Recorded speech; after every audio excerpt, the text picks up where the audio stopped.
नमस्कार दर्शक बंधु आपण देखुछंती आपणक चैनल एसबी एजुकेशन बॉय कोन आपण हीराकुद डैम इतिहास विषय जानिछंती कि जानि नाहंती तो एई वीडियो लास्ट पर्यंत देखंतु सब किछि जानि जिवे। चलंतु आजिरो वीडियो स्टार्ट करि देबा। हीराकुद बंद ओडिशार संबलपुर जिलार महानदी रु प्राय 15 किलोमीटर उपरे अवस्थित। 1948 मसीहारे एही प्रकल्पर निर्माण कार्य आरंभ होई 1957 रे समाप्त होइथिला। सेतेबेले एहा पृथ्वीर सबुठारु बड़ माटीर बंध भावे परिचित होइथिला। हीराकुद बंधर प्रमुख उद्देश्य कोन थिला चलो जानिबा। महानदी रे बन्या नियंत्रण करिबा, चाष भूमि को पानी सुविधा देवा, जल विद्युत उत्पादन करिबा, माछ चाष, पानीय जल जोगाण, नौका चलन और पर्यटन। हीराकुद डैम रो मुख्य तथ्य हेउछि लंब 25.8 किलोमीटर, जलाशय क्षेत्रफल 746 वर्ग किलोमीटर, स्लिप वे 6,40,000 क्यूसेक पानी बाहरिबा सक्षम, विद्युत उत्पादन क्षमता 270 MW। महानदी ओडिशार प्रमुख नदी किंतु स्वाधीनता पूर्व एहाको दुखर नदी बोली कहा जाइथिला। प्रति वर्ष बन्यारू संबलपुर, कटक, पुरी, नयागढ़, केन्द्रापड़ा, जगतसिंहपुर और पार्श्ववर्ती अंचल रे भयंकर क्षति होउथिला।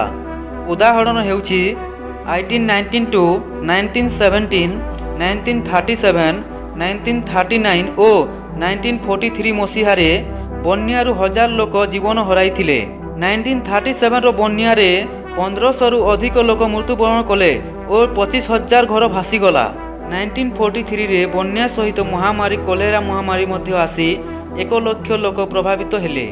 समस्यार मूल कारण कौन अछि आसंतु जानिबा। महानदीर प्रभाव क्षेत्र बहुत बड़, 1,41,600 वर्ग किलोमीटर। विश्व प्रसिद्ध इंजीनियर सार 1945 मसीहा ओडिशा गवर्नमेंट को परामर्श देले महानदी रे बड़ एक मल्टीपर्पज रिवर वैली प्रोजेक्ट हेबा आवश्यक, जहाँ बन्या को रोकिबा सहित पानी और विद्युत देव। 1947 रे भारत स्वाधीनता हेबा परे ओडिशार प्रथम मुख्यमंत्री नवकृष्ण चौधरी एही प्रकल्प को कार्य रूप देबारे लागि पड़िले। 12 एप्रिल 1948 प्रधानमंत्री पंडित जवाहरलाल नेहरू हीराकुद बंदर शिलान्यास कले। 1953 रे प्रथमे बंदरे पानी संचय हेबा आरंभ हैला। 1957 रे समग्र प्रकल्प समाप्त होइथिला।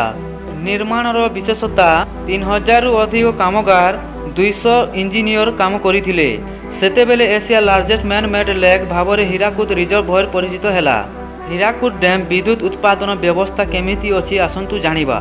हीराकुद बंदरे बड़ हाइड्रो पावर स्टेशन रहिछि। प्रथमे 1956 मसीहारे 37.5 MW क्षमतार 2टी यूनिट आरंभ होइथिला। वर्तमान 7टी यूनिट पावर हाउस रहिछि आउ मोट 270 MW विद्युत उत्पादन करुछि।